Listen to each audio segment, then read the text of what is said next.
Senhor presidente, saúdo Vossa Excelência, assim como a ministra Carmen, ministro Fux, o ilustre relator, a Procuradoria-Geral da República, as defesas técnicas, todas as senhoras e os senhores. Farei apenas considerações de caráter geral que fundamentam o meu voto. Em primeiro lugar, no tocante à materialidade, além dos elementos que foram mencionados pelo excelentíssimo relator, nós tivemos as próprias sustentações orais que, de um modo geral, vão no sentido da materialidade. Algo que me chamou a atenção, ministra Carmen, que o eixo central das sustentações orais, de um modo geral, das defesas, não foi tanto descaracterizar as materialidades e sim afastar autorias, afastar os seus patrocinados, seus clientes, do itinerário delituoso ou em tese delituoso, o que também, obviamente, corrobora a densidade desse acervo probatório que foi muito bem escandido e delineado pela Procuradoria-Geral da República e pelo relator. Em relação à materialidade, e também em homenagem à elevada qualidade das sustentações orais, há, às vezes, houve aqui e em outros momentos, um debate quanto aos elementos da violência e grave ameaça, porque, de fato, são essenciais aos tipos penais que, em tese, sustentam essa imputação formulada pelo Ministério Público. O vídeo trazido pelo relator reforça aquilo que, seguidamente, e não só no 8 de janeiro, foi apresentado. É importante lembrar que nós estamos tratando de fatos que vêm de 2021, em continuidade normativo típica, falarei sobre isso em seguida, e chegam até, em tese, ao 8 de janeiro. Ora, neste período, houve sim a apreensão, consta dos autos, inclusive a apreensão de armas em vários momentos, inclusive no 8 de janeiro. Entendido, e novamente me valho do relatório do Departamento de Justiça dos Estados Unidos sobre o 6 de janeiro, quando eles fizeram análise sobre os 48 meses de ataque ao Capitólio, eles dizem assim, literalmente com tradução livre: conforme comprovado no tribunal, as armas usadas e transportadas no Capitólio incluem armas de fogo, havia isto, claro, spray, tasers, armas brancas, vírgula, incluindo espada, machados e facas, instrumento de trabalho que foram usados como armas. E armas improvisadas, como móveis de escritório destruídos. Aqui vimos essa soldado, Marcela, falando em barra de ferro, cercas, bicicletários, escudos anti-motim roubados, tacos de beisebol, tacos de hóquei, mastros de bandeira, canos de PVC e luvas reforçadas.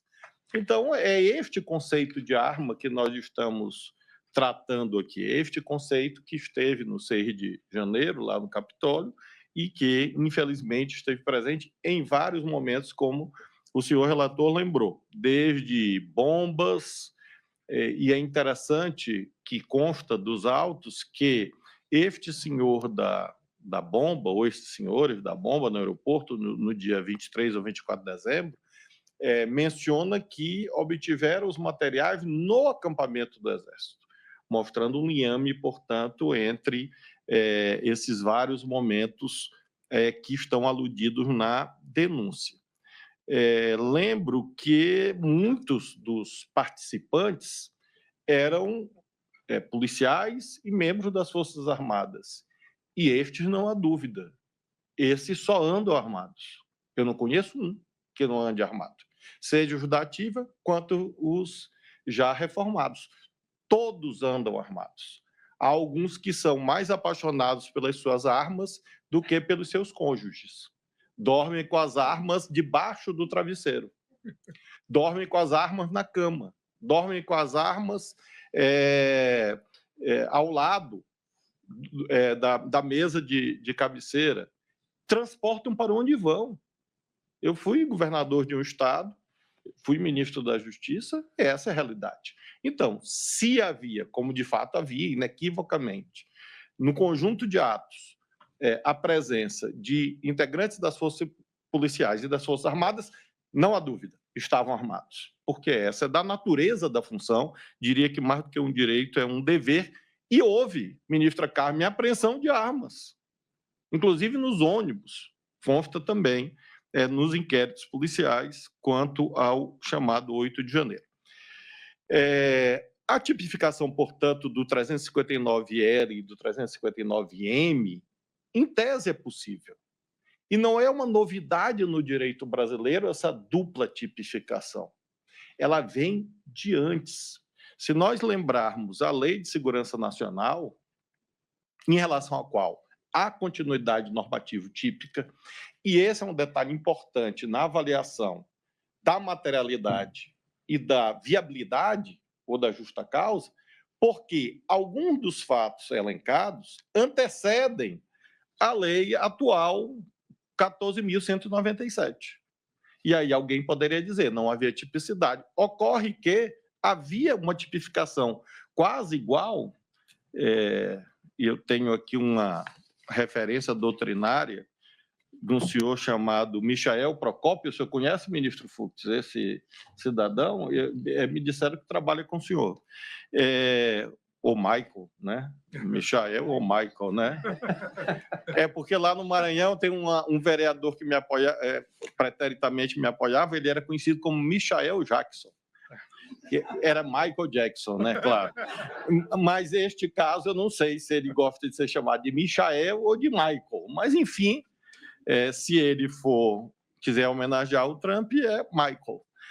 O senhor Michael Procópio e outros que aqui pesquisei, todos falam dessa duplicidade por conta da largueza dos bens jurídicos tutelados. Se nós formos à extinta e, em boa hora, sepultada Lei de Segurança Nacional, os artigos 17 e 18, ela já tratava em dois tipos penais diferentes. De um lado, tentar mudar com o emprego de violência ou grave ameaça a ordem, o regime vigente ao Estado de Direito. Esse era um crime, reclusão de 3 a 15.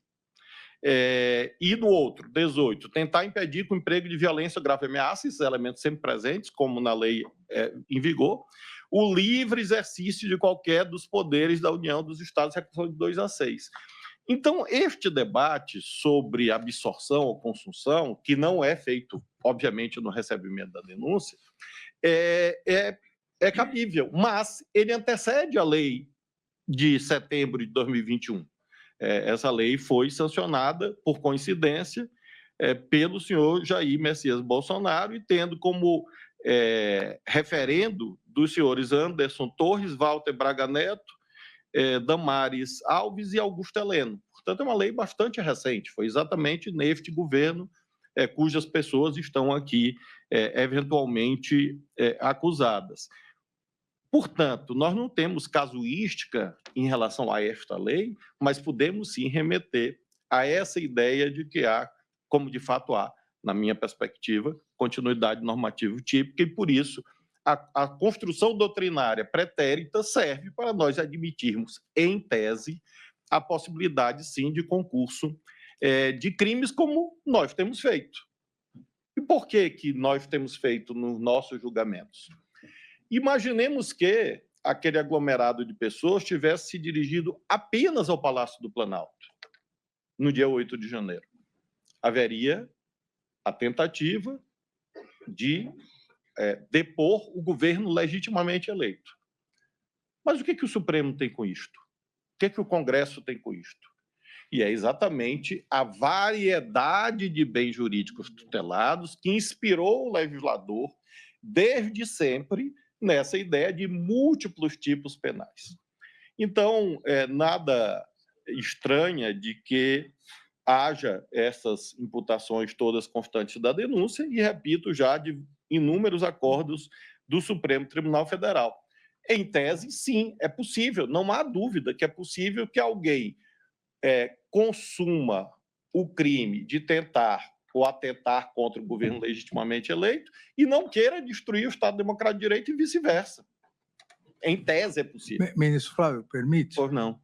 Um exemplo ocorreu mundialmente na Polônia, quando o presidente, o Congresso, o parlamento polonês atentaram contra o Tribunal Constitucional polonês, fazendo algo, qualquer semelhança é melhor coincidência, que foi feito aqui com o AI-2, de mudar a composição da corte. Lá alteraram de 70 para 65 anos, retroativamente retiraram os 5 juízes que eram contrários às medidas inconstitucionais. Isso é um atentado contra um dos poderes, mas não é um golpe de Estado, Não é porque os poderes políticos continuam. Eu, como já vou fazer 60, me declaro logo contra essa hipótese, porque já estou perto da incidência desta tentativa. Eu e Vossa Excelência, né? Vossa Excelência primeiro. Agora, nós...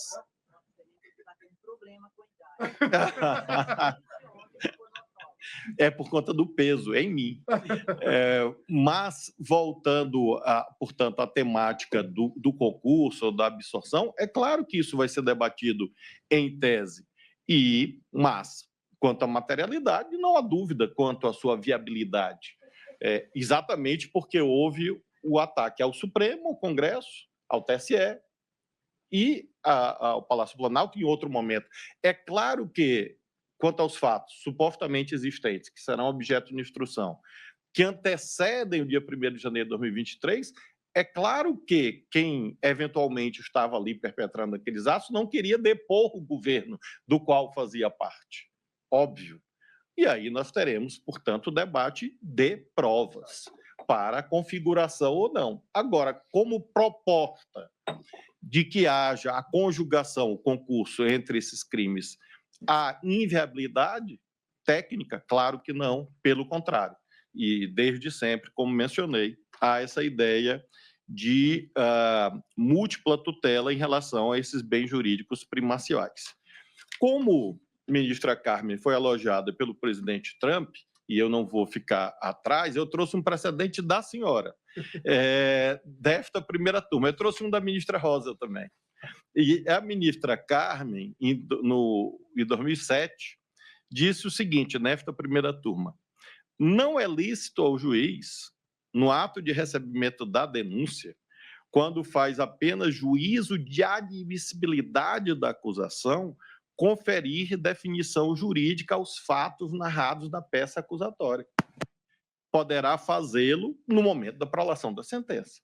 Então, claro que nós não estamos aqui fazendo classificação jurídica em relação aos fatos. Faremos no momento próprio. E a ministra Rosa, já mais recentemente, em 2013, no mesmo sentido, assentou nesta primeira turma que a sentença é um momento processual oportuno para emendar-se libelli, até o do 383, apenas quando houvesse uma repercussão na definição da competência, que poderia haver essa antecipação da classificação jurídica. Disso não se cuida, portanto, eu tenho total conforto doutrinário, jurisprudencial, para, nesse aspecto, reconhecer esta materialidade em tese existente, tanto quanto ao 359L, quanto ao 359M. E aí vem uma ideia, não, mas isso leva a uma desproporcionalidade das penas. É importante deixar claro, quem define os trilhos da proporcionalidade da pena, primariamente, não é o Poder Judiciário, é o Poder Legislativo. E, ao fazê-lo, neste caso, nós temos, inclusive, matriz constitucional. Se nós formos no artigo 5º, inciso 54 da Constituição, lá está dito: constitui crime inafiançável e imprescritível a ação de grupos armados, civis ou militares, contra a ordem constitucional e o Estado democrático. Então, a Constituição, desde os primórdios, portanto, da fundação da ordem jurídica em vigor, definiu como altamente gravosa essa conduta. E, portanto, o juízo de proporcionalidade tem extração constitucional. E veja, a Constituição não fala em pessoas armadas, grupos armados. Porque há, às vezes, essa ideia, não, mas fulano de tal estava apenas com uma Bíblia. Eu, de fato, ministro Alexandre, imagino, pela minha fé religiosa, que se a pessoa passa em frente à Catedral de Brasília, um dos edifícios mais belos da arquitetura do mundo, e resolve rezar, ela não vai rezar na frente do Congresso Nacional. Ela entra na catedral e lá reza, ora, pode. Aliás, Deus é onisciente, onipotente, está em todo lugar. Então, não precisa vir na Praça dos Três Poderes para fazer orações. Então, pouco importa se a pessoa tinha ou não uma arma de fogo ou uma arma branca. O que importa, para fins de debate da classificação jurídica, é que o grupo era armado. O grupo portava armas de fogo, armas brancas, e assim sucessivamente. Portanto, o Congresso Nacional, quando fez esta dosimetria da lei em vigor, o fez cumprindo a Constituição. E, portanto, não é o Poder Judiciário, não é o ministro Alexandre de Moraes ou aqueles que o acompanham eventualmente na turma ou dele discordam que estão arbitrariamente fixando índole desproporcional, à vista da magnitude dos valores envolvidos. E se diz também, querido ministro Fux, mas não morreu ninguém. No dia 1º de abril de 1984, também não morreu ninguém. Mas centenas e milhares morreram depois. Golpe de Estado mata. Não importa se isto é no dia, no mês seguinte ou alguns anos depois. Vimos isto agora, porque a arte é fonte do direito também, bem sabemos, nas telas, pela pena, de um lado, de Marcelo Rubens Paiva, de outro, pela genialidade de Walter Salles, Fernanda Torres e outros tantos que orgulham a cultura brasileira. Fonte do direito, o que eles estão mostrando ali? Remarcando o caráter permanente e hediondo do desaparecimento de pessoas, de tortura, de assassinatos que derivam de quê? De um golpe de Estado.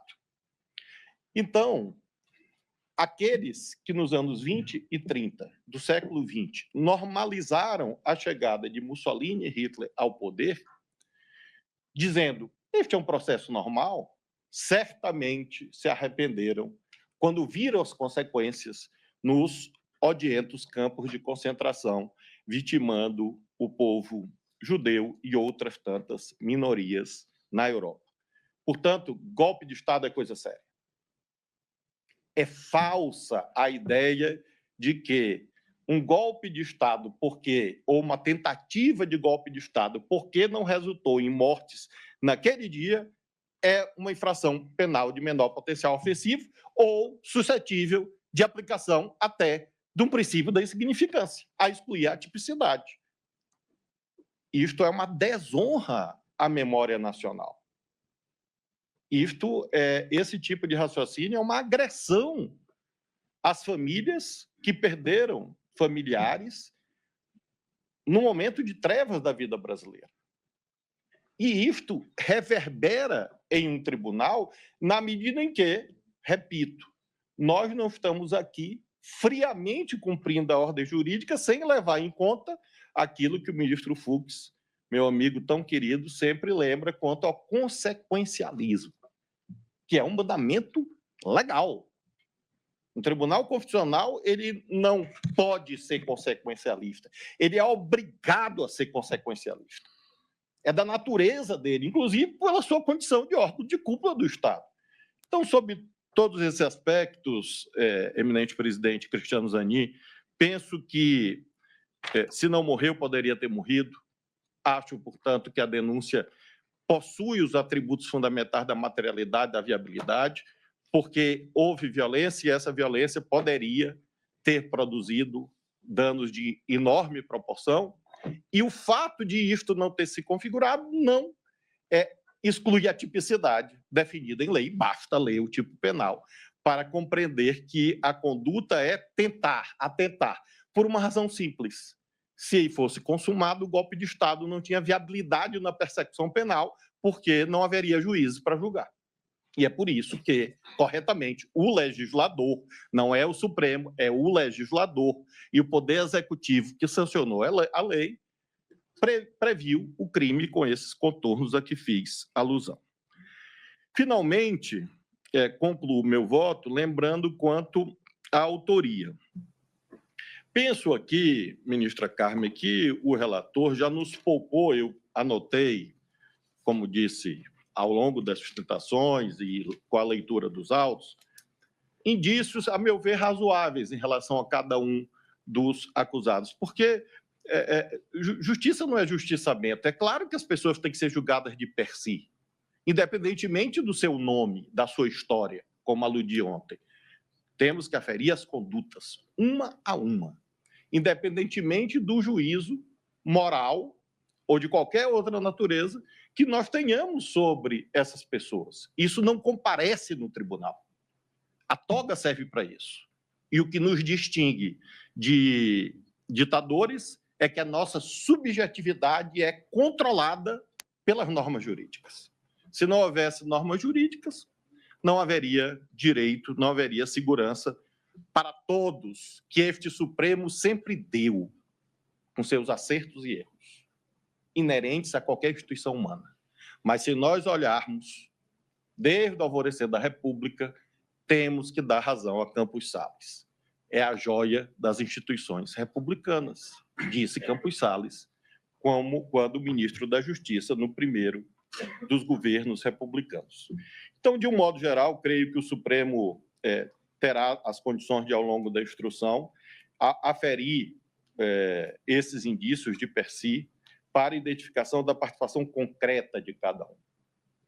E acho, de fato, razoável, alguns disseram isto, olha, não há liame entre um evento e outro. Claro que é absolutamente razoável essa matéria probatória. Eu lembro, ministra Carmen, de uma história das lendas políticas do Maranhão, que na década de 50 resolveram invadir o Palácio do Governo do Estado. E aí havia um cidadão muito corajoso, cujo ele era conhecido como bota para moer.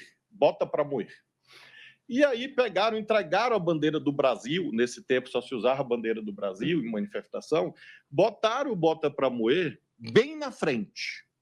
E esta marcha atravessou São Luís, e quando chegou na fronteira do palácio, havia policiais, bota para moer, olhou os policiais, as metralhadoras, e entregou a bandeira nacional com o seguinte brado: a partir daqui, arrumem um mais doido do que eu. Então, é possível que alguém tenha desistido. E nós vamos debater se isso configurou ou não o delineamento, a tipificação de uma ou outra conduta, ou de nenhuma, mas no curso da instrução. Esse é o juízo de autoria, né, próprio da instrução processual. E, evidentemente, como mencionei, a classificação jurídica ao final, inclusive quanto à dosimetria, a partir não das vontades individuais de cada um dos julgadores.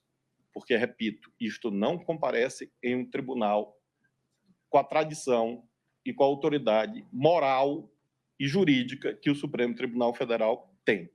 Com essas considerações, senhor presidente, eu tenho muita convicção de que as razões técnicas expedidas pelo eminente relator são suficientes para, neste momento, acompanhá-lo, ressalvando, obviamente, o final, a cognição definitiva, em que teremos, com certeza, com esta multiplicidade de acusados, percepções diferentes quanto às realidades que se formarão nos autos com a instrução. Mas, nesse instante, creio que a convergência é similar àquela quanto à dor dos brasileiros com a derrota de ontem para a Argentina, né? Acho que há consenso em relação a isso e, a meu ver, há um consenso também quanto às condições da denúncia ofertada pelo Ministério Público. Quanto ao trabalho do Ministério Público, tenho, doutor Paulo Gonet, só um reparo, uma sugestão.